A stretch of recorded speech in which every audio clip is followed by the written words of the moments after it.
आपको पहले बताती हूँ थोड़ा सा करना क्या है, उसके बाद आप अपने आप करोगे। देखो, आपके पास होना चाहिए क्रेडिट कार्ड, आपके पास क्रेडिट कार्ड होना चाहिए पे अंडरलाइन कर दो। ये हमारा मडाल है। मडाल नंबर 1, क्रेडिट कार्ड महिलाओं के लिए उतना ही ज़रूरी है। आगे रूल नंबर 2, जितना कि डेबिट कार्ड। सूझबूझ से इसका उपयोग करके आप आसानी से लोन पाने, बचत करने जैसे कई लाभ उठा सकते हैं। रूल नंबर 3, पता चल रहा है? ठीक है, अब इसके आगे आप पढ़ो, ये यहाँ तक पढ़ दो और अंडरलाइन। हाँ करो, रेड पेन की ब्लैक, रेड से करो तो अच्छा है। चलो अभी एक बार ब्लैक ले लो फिर। यहीं पे रखो, फिर मेरे को कैसे पता चलेगा सही कर रहे हो? आप एक ये सेम था ना? सेम था एक प्लीज। नो, तो यहीं पे करने का मजा है ना। ओके, आप अकेले तो घर पे भी कर सकते हो, आप दूसरे जगह पर घर ले जाना। चलो आगे। कई महिलाएं सोचती हैं, रुको, सोचती हैं, रूल आ गया है सोचती है, ये प्रेजेंट इंडेफिनिट है। चलो आगे, कि उन्हें पास डेबिट कार्ड है।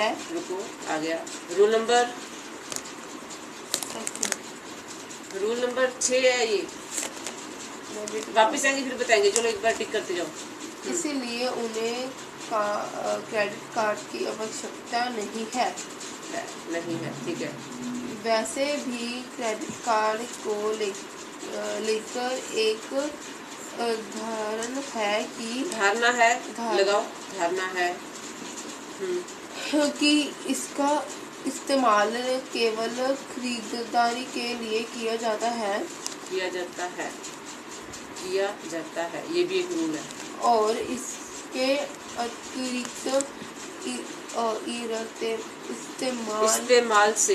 इस्तेमाल से कर्ज का भार, इसके अतिरिक्त इस्तेमाल से, इसके मिसयूज से करेंगे अभी इंग्लिश। चलो, इस्तेमाल से कर्ज का भार भी आ सकता कर्जा आ सकता है, लगा दो, आ सकता है। जबकि खरीदारी के अलावा भी इसके कई इस्तेमाल है पे लगाओ। और कई सूरतों में ये अलग अलग तरह से फायदेमंद भी स्वच्छ होता है। ठीक है। इसके लिए क्रेडिट कार्ड लेने और उसका जिम्मेदारी से उपयोग करने पर न केवल फायदा होता है बल्कि यह वित्तीय रूप से संयुक्त भी बनाता है, सशक्त भी बनाता है, वित्तीय रूप से, फाइनेंशियली। तो देखो, अब सबसे पहला एक काम किया हमने, जहाँ जहाँ पे लाइनें ख़त्म होती थी वहाँ पे अंडरलाइन किया। ठीक है, अब हमने नेक्स्ट स्टेप बताया। तो हमने जहाँ जहाँ पे अंडरलाइन किया है वहाँ पे हमने लास्ट में जो वर्ब होती थी या जो मडाल होता है उसको अंडरलाइन किया है। समझ रहे हो फर्क? यहाँ तक ठीक है। अब वापस ऊपर आते हैं। अब जैसे ये चाहिए था तो ये रूल जो है शुड है। अब ये शुड के तीनों में से कौन सा है? कोई काम करना चाहिए। तो आपके पास क्रेडिट कार्ड होना चाहिए। Should plus first form present. First verb कहाँ है? यहाँ कोई वस्तु आपके पास होनी चाहिए। शुड हैव लिख दो। शुड हैव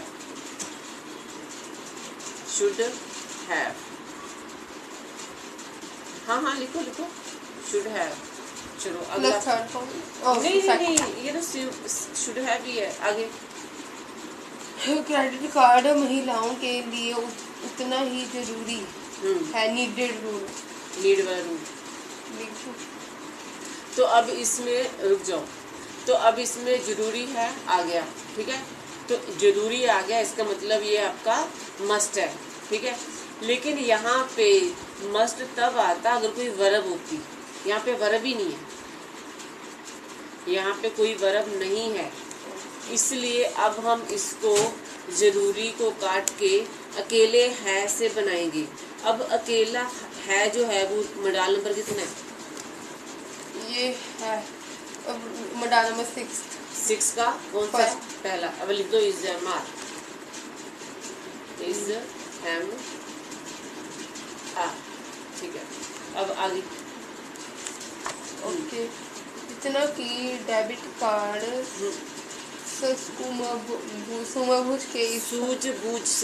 सूझबूझ से इसका प्रयोग करके आप आसानी से लोन पाने, बचत करने जैसे कई लाभ ले सकते हैं। अब ये सकते हैं मतलब सकते हैं थर्ड रूल नंबर 3, तो एक्चुअली कौन सा आएगा? सकते हैं मे वाला नहीं, श्योरिटी कितनी है? सकते हैं 50%। कितनी चीजें लिखी हैं? ओके, बचत करने 100% श्योरिटी। हाँ, तो एचबी ये है 100% श्योरिटी या गुड 50 में आता है। गुड तो गुड परमिशन रिक्वेस्ट में 100 में है, नहीं तो 50 है। कोई कम कर सकता हूँ का 100% के लिए क्या आएगा? कैन। हाँ, तो लगा दे कैन प्लस फर्स्ट। तो अब यहीं पे इतना सफिशिएंट है। अब यहाँ पे वापस पहली लाइन पे, तो आपके पास होना चाहिए क्रेडिट कार्ड। तो इसमें करता कौन है? किसके पास होना चाहिए? आपके पास। आप। तो आपको इंग्लिश में क्या कहेंगे? यू। ठीक है। अब यू के बाद यहाँ पे एचवी कौन सा आएगा? You have. तो रूल आपने पूरा नहीं लिखा? शुड है, you should have. You should have क्या होना चाहिए? You should have credit card. हाँ, अभी गिर जाते क्या क्या। ओके, तो अब इसको हिंदी को दोबारा बोलो। आपके पास होना चाहिए credit card. You should have credit card. हो गया ट्रांसलेशन। अब अगला, क्रेडिट कार्ड महिलाओं के लिए उतना ही जरूरी है जितना कि डेबिट कार्ड। ठीक है। अब यहाँ पे मेन करता कौन है? Credit card. ठीक है, करता आ गया। अब एचबी उठाओ। इस जमान में से एक लगाओ। इज। Credit card is. तो क्रेडिट कार्ड इतना ही, क्रेडिट कार्ड इज इम्पोर्टेंट। पीछे से लेके जाऊंगा। हाँ, लास्ट से उठाओ। Credit card is important. तो वो क्रेडिट कार्ड जो है उतना ही जरूरी होता है जितना कि डेबिट कार्ड। तो ये कंपैरिजन वाला बन गया। तो अभी करता क्या है? Credit card. HB is has. अब कहाँ इज है के साथ। अब क्रेडिट कार्ड इज, अब यहाँ से लो। Credit card is important for women. नहीं, ये महिलाओं के लिए, ये तो सबसे लास्ट में जाएगा, इसको छोड़ दो। यहाँ से उतना ही जरूरी है जितना कि डेबिट कार्ड। यहाँ पे एज मच एज आएगा। एज मच एज वो जब हम करेंगे मैं तब बताऊंगी, ये कंजक्शन है। Credit card is as much as important. Credit card is important as much as debit card. ये नीचे ला। मच का मतलब ज्यादा होता है। तो मतलब उतना जितना बोला ना, क्रेडिट कार्ड जितना जरूरी है उतना ही डेबिट कार्ड जरूरी है। ये आपको सिखाऊंगी। एज मच एज हम कहते हैं ना कि एज मच एज या फिर एज सुन एज पॉसिबल। तो आप स्कूल पहुंचिए जितनी जल्दी हो सके, एज सुन एज पॉसिबल। तो एज आगे एज पीछे बीच में सुन, एज आगे एज पीछे बीच में मच। तो ये वाली कंजक्शंस होती है 3 वाली इकट्ठी। ये आगे आएगा। So credit card is as much important as much as that debit card. अब महिलाओं के लिए, अब इसको बनाओ। महिलाओं के लिए फॉर वुमेन। ठीक है, अब आगे फॉर वुमेन हो गया। आगे क्रेडिट कार्ड। हाँ, ये तो खत्म हो गया ना। उससे आगे तीसरी लाइन चलो। ओके, यहाँ सूझबूझ से इसका उपयोग करके आप आसानी से लोन पाने, बचत करने जैसे कई लाभ ले सकते हैं। उठा सकते हैं। ठीक है, तो सूझबूझ से इसका इस्तेमाल करके, सूझबूझ से, अब एक और चीज़ सिखा रही हूँ, जहाँ जहाँ पे प्रेपोजिशंस या कंजक्शन आ रही है वहाँ से इसको तोड़ दो सेंटेंस को।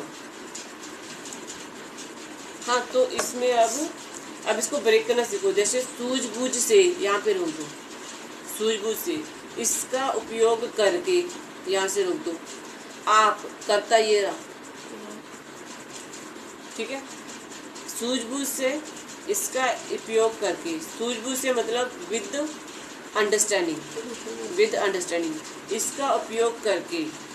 ठीक है, बाय यूजिंग इट, या फिर वो आगे देखते हैं कैसे बनेगा। इसका मतलब दिस, उपयोग मतलब यूज करके, बाय यूजिंग दिस आप यू आसानी से, यहाँ से रोक दो, लोन पाना, लोन पाना मतलब लोन लेना, टेकिंग लोन, बचत करना, सेविंग, जैसे लाइक एस, कई लाभ, मैनी बेनिफिट्स ले सकते हैं, कैन टेक। ठीक है, अब आप यहाँ से शुरू करोगे, आपसे यू, पहले करता उठाओ यू, अब यहाँ से उठाओ यू कैन, यू कैन लेना, यू कैन टेक बैनी, अब यहाँ पे उल्टा उल्टा, you can take many benefits such as saving, having loan, etc. easily, so such as taking loan or saving easily, by easily or easily। ठीक है, अब इसमें, अब इससे आपसे इस साइड आ जाओ, by using this with understanding, you by this with understanding। देखो यहाँ पे अब ये यहाँ से लेके यहाँ तक है ना, ये कॉम्प्लेक्स है, तो इसलिए सबसे पहले कर्ता उठाया सब्जेक्ट, उसके बाद यहाँ से हमने एचवी उठाया, फिर यहाँ से वर्ब उठाया। पहले कर्ता उठाना होता है, पहले हमने बीच में जाके देखा कर्ता कहाँ पे है, फिर हमने एचवी उठाया, उसके बाद वर्ब उठाई, फिर ये ऑब्जेक्ट उठाया। हाँ, कुछ अगर हम कोई वर्ड्स को नाउन नहीं कर पाते, जैसे और कुछ ओके वर्ड होते हैं जो छोटे बच्चे पर नाउन नहीं कर पाते, बोल नहीं पाते, तो उसी तरह जो बाहर की कंट्री के बच्चे होते हैं वो अपने वर्ड पे कहीं नहीं बोल पाते ना। देखो, जो हम अपनी भाषा में बोल लेते हैं नेचुरली, तो इंग्लिश अगर उनकी मदर टंग है तो वो वाले वर्ड वो नेचुरली बोलेंगे ना। नहीं, वो तो बोलेंगे। जैसे हम कुछ, अभी मैं सूझबूझ, जैसे अभी थोड़ा अड़की, वो भी तो अड़कते ही होंगे। हाँ, तो फिर जब तक वो मैच्योर नहीं हो जाते, जब तक वो स्कूल में जाके प्रॉपर वैसे कोई भाषा बोलनी नहीं सीख लेती, क्योंकि आपका पंजाबी मदर टंग है, तो पंजाबी में आप कभी इस तरह से हेजिटेट होते हो कोई शब्द बोलने में? नहीं होते। हिंदी में इसलिए हो रहे कि हिंदी आपकी रेगुलर यूज वाली भाषा नहीं है, और इंग्लिश तो बिल्कुल ही नहीं है। आप 24 घंटे में पंजाबी कितने घंटे बोलते हो? All time. और हिंदी कितने टाइम बोलते हो? क्लास में सिर्फ 1 घंटा, या बाहर भी चलो हिंदी भी आती है तो अच्छे से। हाँ, लेकिन आप जिससे खेलते हो, जिनके साथ यूज करते हो, हिंदी बोलते हो उनके साथ? नहीं बोलते ना। तो डेली आपका जो चलता है 24 घंटे, तो आपका मान लो 23 घंटे पंजाबी चलता है, ठीक है।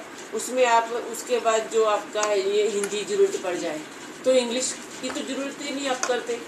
आपका हिसाब भी वैसा नहीं है जिससे आप इंग्लिश बोल पाओ, तो आपको फिर प्रैक्टिस करनी पड़ेगी ना इंग्लिश की और हिंदी की, क्योंकि ये आपकी मदर टंग नहीं है।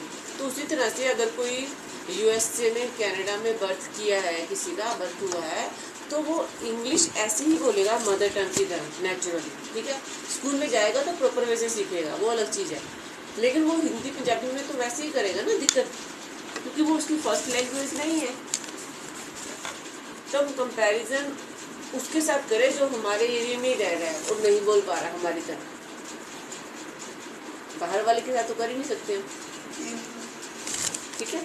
तो अब ये यहाँ से समझे। ओके, तो ये पहले वाली लाइन सिंपल थी, दूसरे वाली कंपाउंड, उसके बाद कॉम्प्लेक्स थी।